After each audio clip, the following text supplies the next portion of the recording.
venez on parle de cinéma. Quoi qu'on en dise, j'aime beaucoup l'idée du remake. Proposer une autre vision du neuf peut être super enrichissant. Surtout quand les moyens techniques ne permettent pas certaines choses qui deviennent faisables quelques années plus tard. Et puis il y a les autres, ceux faits pour de mauvaises raisons qui sont généralement financières et se contentent de surfer sur un nom ou une licence et te sortent des films bâclés faits à la va-vite histoire de se payer une nouvelle villa au bord de la mer. C'est pas un peu comme notre dirigeant politique en fait? C'est bien évidemment qu'on va s'attaquer sur ces films en particulier, sinon c'est pas drôle. Donc aujourd'hui c'est 5 remakes américains complètement pourri. Il y a des fois où il faut bien se conduire. Ça va? Oui. C'est une Porsche? J'avais déjà été renversé par une Datsun, mais jamais par une Porsche. Presque tout sourit à Tim. Il ne lui manque néanmoins qu'une chose pour que sa carrière soit couronnée de succès. Il doit trouver qui inviter au dîner mensuel que son patron organise, durant lequel chaque convive est censé venir avec un idiot intéressable sur un sujet précis. Ensuite, les organisateurs se moquent de ces idiots toute la soirée, à l'insu de ces derniers. À la fin du repas, le champion est désigné. C'est alors que Tim fait la connaissance de Barry, spécialiste de la reproduction d'œuvres d'art avec des souris. The Dinner, sorti en 2010, est réalisé par Jay Roche, à qui on doit les deux premiers Mon beau-père et moi et Austin Power 3. Le film n'est autre que le remake du film français Le Dîner de Cons sorti en 1998. Énorme succès au box-office français avec ses 9 millions de spectateurs, ses 3 Césars et 2 Lumières, le film va se trouver complètement atomisé, passant d'une comédie fine, hilarante et attachante, à une comédie beauf, vulgaire, ayant tout perdu du sel de l'œuvre originale. Ce qui est bien dommage, surtout vu le casting où tout était pourtant réuni pour faire une bonne comédie. Le rôle principal étant repris par Steve Carell, dont je suis complètement fan en temps normal, et juste tout simplement ridicule et trop surjoué. Il y a rien d'attachant dans sa version du personnage, il est juste insupportable. Pareil pour ses collègues Paul Rudd et Zach Galifianakis, qui sont mis dans des situations ridicules et absolument pas drôles. Un film donc juste lourd et dénué de tout intérêt. Police say that she lives alone. She's not very social. Okay. We're gonna get you some medical help, okay?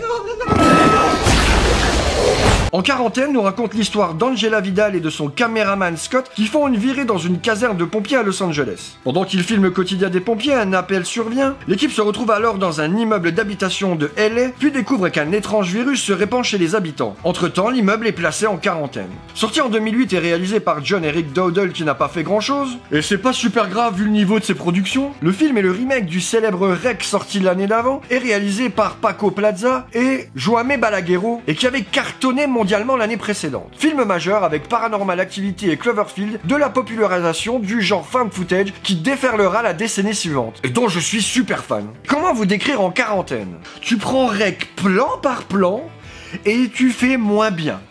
Ah si, il y a une petite nouveauté, il y a un ascenseur dans cet immeuble là quand même, mais il sert à rien. Grosse différence aussi, et qui a son importance, le choix du filtre utilisé pour l'image. Là où dans Rec, le grain faisait vraiment documentaire, voire un peu amateur, rendant les situations plus réelles et plus immersives, le choix du filtre très cinématographique pour En Quarantaine produit l'effet totalement inverse, nous sortant directement de son côté réel pour nous remettre plutôt dans ce contexte où l'on sait qu'on regarde une fiction. Bref, ce film n'a absolument aucun intérêt.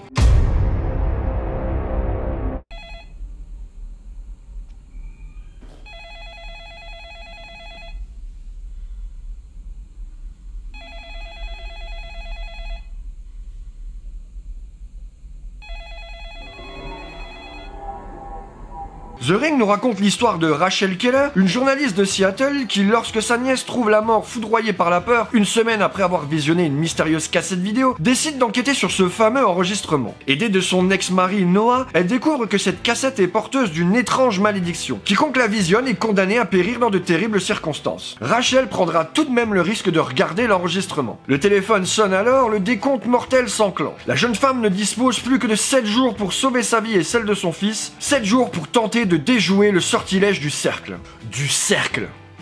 Ça déjà, ça m'énerve. Le film est réalisé par Gore Verbinski, à qui l'on doit la trilogie Pirates des Caraïbes et accessoirement Lone Ranger, un des plus gros gouffres financiers de l'histoire du cinéma. Capable donc du meilleur comme du pire. Le film est donc le remake du légendaire Ring de Hideo Nakata. Le plus gros problème de ce film, c'est qu'il est trop américain. J'entends par là qu'il veut toujours trop en faire. Et sur ce coup-là, Verbinski lui a fait une Michael Bay à l'œuvre originale. Par exemple, dans le film de Nakata, les personnages qui meurent n'ont pas de visage démoniaque très visuel, comme on peut le voir dans le remake, et c'est tout à fait normal. Les gens meurent littéralement de peur. C'est donc la mise en scène et la musique qui feront le principal de l'ambiance. Après, au niveau de l'histoire, avoir inversé les protagonistes de la mort de Samara ou Sadako dans l'œuvre originale change complètement tout le sens et le propos de l'œuvre originale. Et ce titre aussi.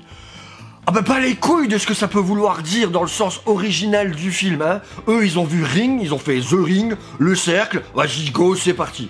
Alors qu'en fait, dans la version originale, Ring fait allusion à la sonnerie du téléphone. Bah au moins, il y a Naomi Watts dans le rôle de Rachel.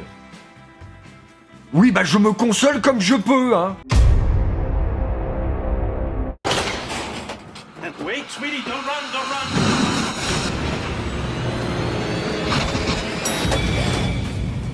Get stuck in here, huh?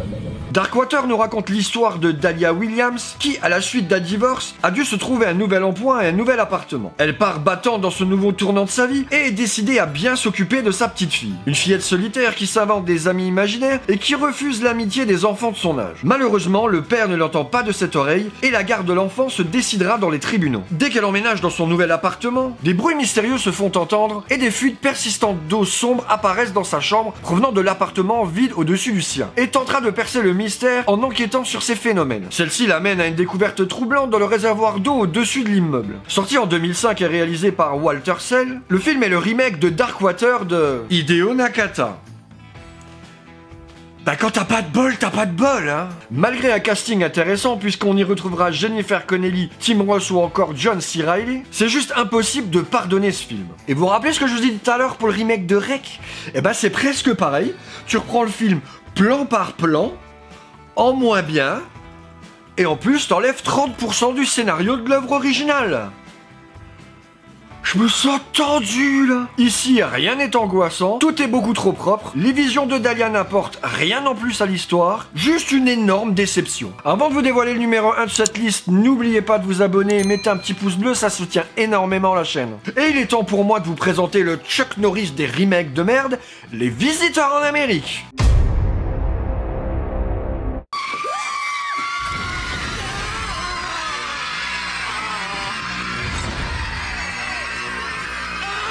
Les Visiteurs en Amérique démarrent au Moyen-Âge où le comte Thibaut de Malfette, gentilhomme français, s'apprête à épouser la princesse anglaise Rosaline. Mais un noble jaloux fait boire à Thibaut une potion qui lui donne momentanément des hallucinations. Thibaut prend alors Rosalie pour un monstre et la tue. Condamné à mort et voulant réparer son erreur pour retrouver sa promise, il va voir un enchanteur qui lui confectionne une potion pour remonter le temps. Son écuyer, André le Pâté, goûte à la potion avant lui. Mais à cause d'une erreur d'ingrédient, Thibaut et André se retrouvent projetés à Chicago à la fin du XXe siècle. Thibaut y rencontrera alors une lointaine descendante. La particularité de ce remake, c'est que le réal et les deux acteurs principaux sont les mêmes pour les deux versions. C'est-à-dire Jean-Marie Poiré à la réal et Jean Reno et Christian Clavier dans les rôles principaux. Et cela me fait vraiment me poser une question. Comment avec la même équipe et avec plus d'argent tu peux faire moins bien? Le film fera un beat total en France et aux États-Unis, un film navrant où l'on cherchera juste rapidement quelles sont les différences entre les deux films, histoire de moins s'ennuyer. Alors déjà que je suis pas fan de l'original, non, il m'a fait rire la première fois où je l'ai vu, et ensuite... Et pour celui-là, bah c'est pareil quoi. Aussitôt vu, aussitôt oublié. Bon bah n'hésitez pas à me le dire si vous êtes d'accord avec moi dans les commentaires. Vous pouvez aussi faire votre propre classement de ces 5 films.